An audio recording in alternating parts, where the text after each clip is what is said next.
ലോകത്തെ മുൾമുനയിൽ നിർത്തിയ ഇറാൻ ഇസ്രായേൽ സംഘർഷത്തിലേക്ക് ഇറാന്റെ കാവൽ മാലാഖയായ റഷ്യ കൂടി കടന്നു വരുന്നതോടെ ഇസ്രായേൽ എന്ന രാഷ്ട്രം ഭൂപടത്തിൽ നിന്നും അപ്രത്യക്ഷമാകാനുള്ള സാധ്യതയാണ് കാണുന്നത്.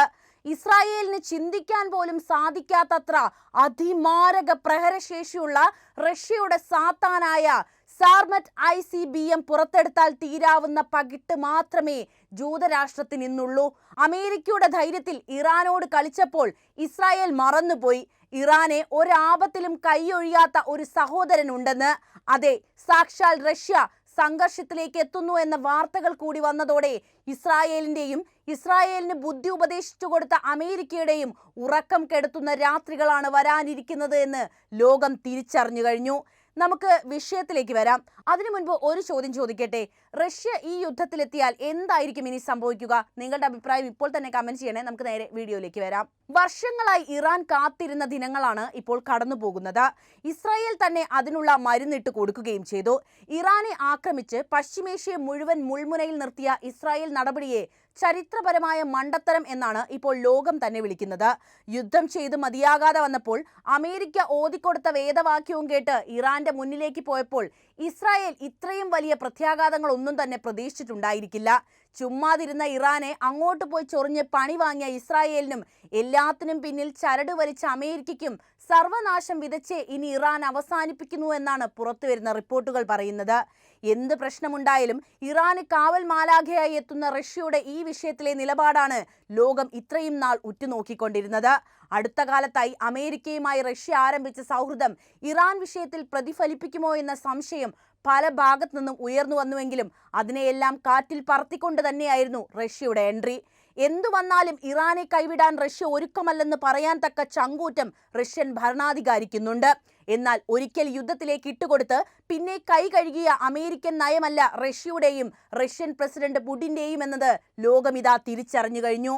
ഇറാൻ ആക്രമണത്തിൽ മധ്യ ഇസ്രായേലിൽ 3 പേർ കൊല്ലപ്പെട്ടതായി ജെറുസലേം പോസ്റ്റ് റിപ്പോർട്ട് ചെയ്യുന്നു.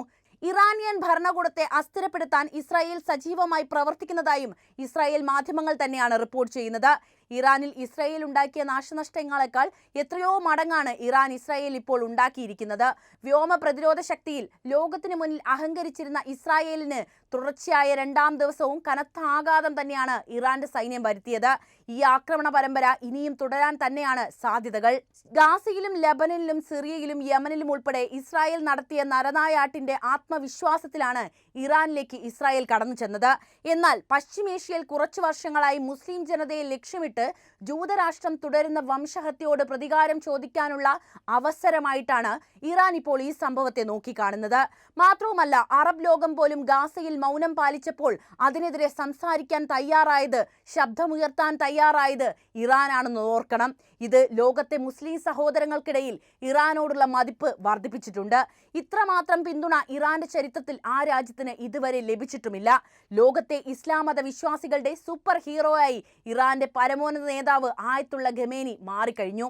പറഞ്ഞതും പ്രഖ്യാപിച്ചതുമെല്ലാം കൃത്യമായി ചെയ്യുന്ന രാജ്യമായിട്ടാണ് ഇറാൻ ഇപ്പോൾ ഇവർക്കിടയിൽ സ്ഥാനം പിടിച്ചിരിക്കുന്നത്. ഇസ്രായേൽ ആക്രമണത്തിൽ ഇറാൻ തലസ്ഥാനമായ ടെഹ്റാനിലെ ഷഹ്റാൻ എണ്ണ സംഭരണശാലയിൽ തീപിടുത്തമുണ്ടായെങ്കിലും പെട്ടെന്ന് തന്നെ ഈ വെല്ലുവിളി പരിഹരിച്ച് എണ്ണ ശുദ്ധീകരണശാല പ്രവർത്തനക്ഷമമാക്കാൻ ഇറാന് സാധിച്ചിട്ടുണ്ട്. ഇറാൻ നടത്തിയ തിരിച്ചടിയിൽ ഇസ്രായേലിലെ കൂറ്റൻ കെട്ടിടങ്ങളും അതുപോലെ സൈനിക കേന്ദ്രങ്ങളും വാണിജ്യ കേന്ദ്രങ്ങളുമാണ് തരിപ്പണമായത്.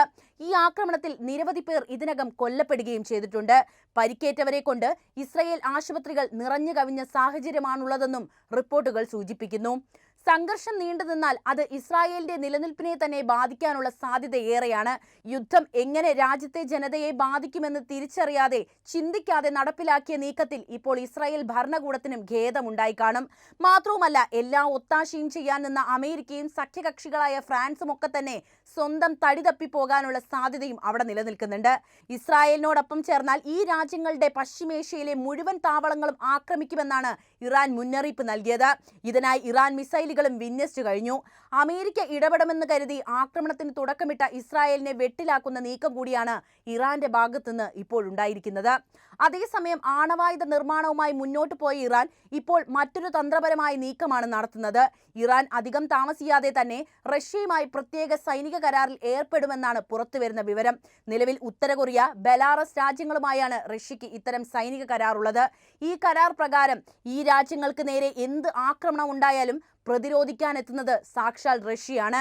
റഷ്യക്കെതിരായ ആക്രമണമായി കണ്ടു തന്നെ തിരിച്ചടിക്കാൻ റഷ്യക്ക് അവകാശവുമുണ്ടാകും. ഇത്തരമൊരു കരാറിൽ റഷ്യയും ഇറാനും ഒപ്പുവെച്ചാൽ ബെലാറസിൽ റഷ്യ വിന്യസിച്ചതുപോലെ ആണവായുധങ്ങൾ ഉൾപ്പെടെ ഇറാനിലും വിന്യസിക്കാൻ റഷ്യക്ക് സാധിക്കും. കഴിഞ്ഞ മാസമാണ് ഇറാൻ പാർലമെന്റ് മോസ്കോയും ടെഹ്റാനും തമ്മിലുള്ള 20 വർഷത്തെ തന്ത്രപരമായ പങ്കാളിത്തത്തിന് അംഗീകാരം നൽകിയതായി സ്റ്റേറ്റ് മീഡിയ റിപ്പോർട്ട് ചെയ്തത്. പ്രതിരോധ സഹകരണം ഉൾപ്പെടെയുള്ള ഉഭയകക്ഷി ബന്ധങ്ങൾ കൂടുതൽ ആഴത്തിലാക്കുന്നതായിരുന്നു ആ കരാർ. ഈ കരാർ പ്രകാരം ഇറാന്റെ ശത്രുക്കൾ റഷ്യയുടേതു കൂടിയാവുകയാണ്.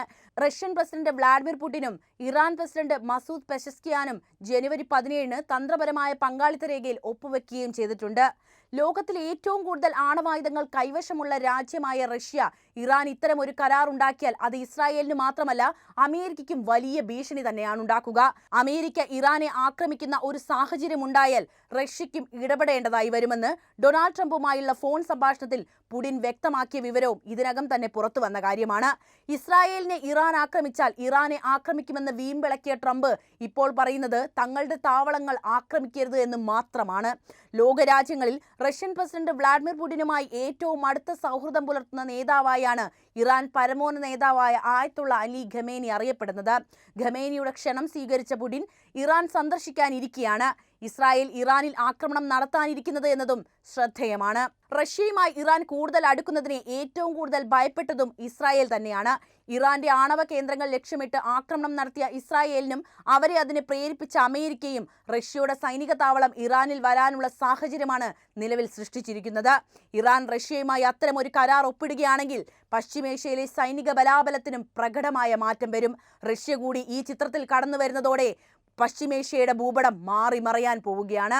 റഷ്യൻ പ്രസിഡന്റ് വ്ളാഡിമിർ പുടിനും അമേരിക്കൻ പ്രസിഡന്റ് ഡൊണാൾഡ് ട്രംപും ഇസ്രായേൽ ഇറാൻ സംഘർഷവുമായി ബന്ധപ്പെട്ട സ്ഥിതിഗതികൾ വിലയിരുത്തിയിട്ടുണ്ട് എന്ന റിപ്പോർട്ടുകളും പുറത്തു വന്നിട്ടുണ്ട്.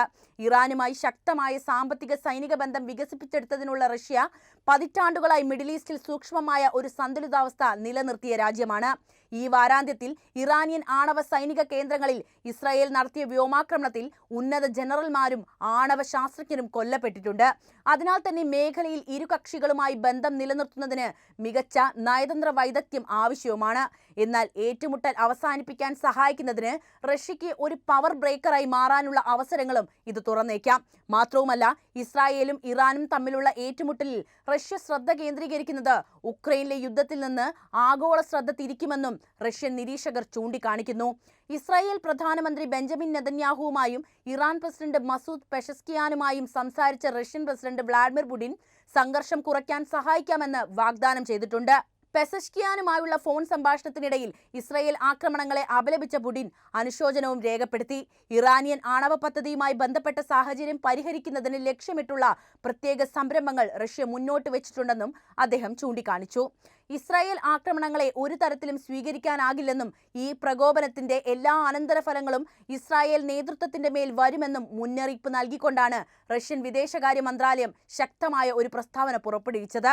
കൂടുതൽ സംഘർഷങ്ങൾ തടയുന്നതിനും മേഖല ഒരു പൂർണ്ണ തോതിലുള്ള യുദ്ധത്തിലേക്ക് വഴുതി വീഴുന്നത് തടയുന്നതിനും ആവശ്യമായ ആത്മസംയമനം ഇരു കക്ഷികളും പാലിക്കണമെന്നും പുടിൻ ആവശ്യപ്പെട്ടു. യുദ്ധം അവസാനിപ്പിക്കാൻ ചർച്ചയിലേക്ക് മടങ്ങേണ്ടതിന്റെയും ഇറാനിയൻ ആണവ പദ്ധതിയുമായി ബന്ധപ്പെട്ട എല്ലാ പ്രശ്നങ്ങളെയും രാഷ്ട്രീയവും നയതന്ത്രവുമായ മാർഗങ്ങളിലൂടെ മാത്രം പരിഹരിക്കേണ്ടതിന്റെയും പ്രാധാന്യം നെതന്യാഹുവുമായുള്ള ഫോൺ സംഭാഷണത്തിൽ പുടിൻ ചൂണ്ടിക്കാണിച്ചിട്ടുണ്ട്. മധ്യപൂർവ്വ ദേശത്തെ സ്ഥിതിഗതികൾ വഷളാകുന്നതിനെക്കുറിച്ച് പുടിനും അമേരിക്കൻ പ്രസിഡന്റ് ഡൊണാൾഡ് ട്രംപും ഫോണിലും ചർച്ച ചെയ്തു. മധ്യസ്ഥ ശ്രമങ്ങൾ നടത്താനുള്ള റഷ്യയുടെ സന്നദ്ധത ക്രെംലിൻ വക്താവ് അറിയിച്ചതായും ഇറാനിയൻ ആണവ പദ്ധതിയെക്കുറിച്ചുള്ള അമേരിക്കൻ ഇറാൻ ചർച്ചകളിൽ പരസ്പരം സ്വീകാര്യമായ കരാറുകൾ കണ്ടെത്തുന്നതിന് ലക്ഷ്യമിട്ടിട്ടുള്ള നടപടികൾ നിർദ്ദേശിച്ചതായും പുടിന്റെ വിദേശകാര്യ ഉപദേഷ്ടാവ് യൂറി ഉഷാക്കോവ് പറഞ്ഞു. എന്തായാലും ഈ വിഷയത്തിൽ റഷ്യ കൂടി കടന്നു വരുന്നതോടെ പശ്ചിമേഷ്യയിൽ വലിയ പ്രശ്നങ്ങൾ ഉണ്ടാകാനുള്ള സാധ്യതയുണ്ട്. ഒന്നെങ്കിൽ യുദ്ധം കൊടുമ്പിരി കൊള്ളും, അല്ലെങ്കിൽ യുദ്ധം എന്നേക്കുമായി അവസാനിക്കും. ഇതിൽ എന്തായിരിക്കും സംഭവിക്കുക എന്ന് നിങ്ങൾ തന്നെ കമന്റ് ചെയ്യൂ. അപ്പോൾ ഈ അറിവുകൾ എല്ലാവരിലേക്കും എത്താൻ വീഡിയോ ഒന്ന് ലൈക്ക് ചെയ്യാനും ഷെയർ ചെയ്യാനും പ്രത്യേകം ശ്രദ്ധിക്കുമല്ലോ.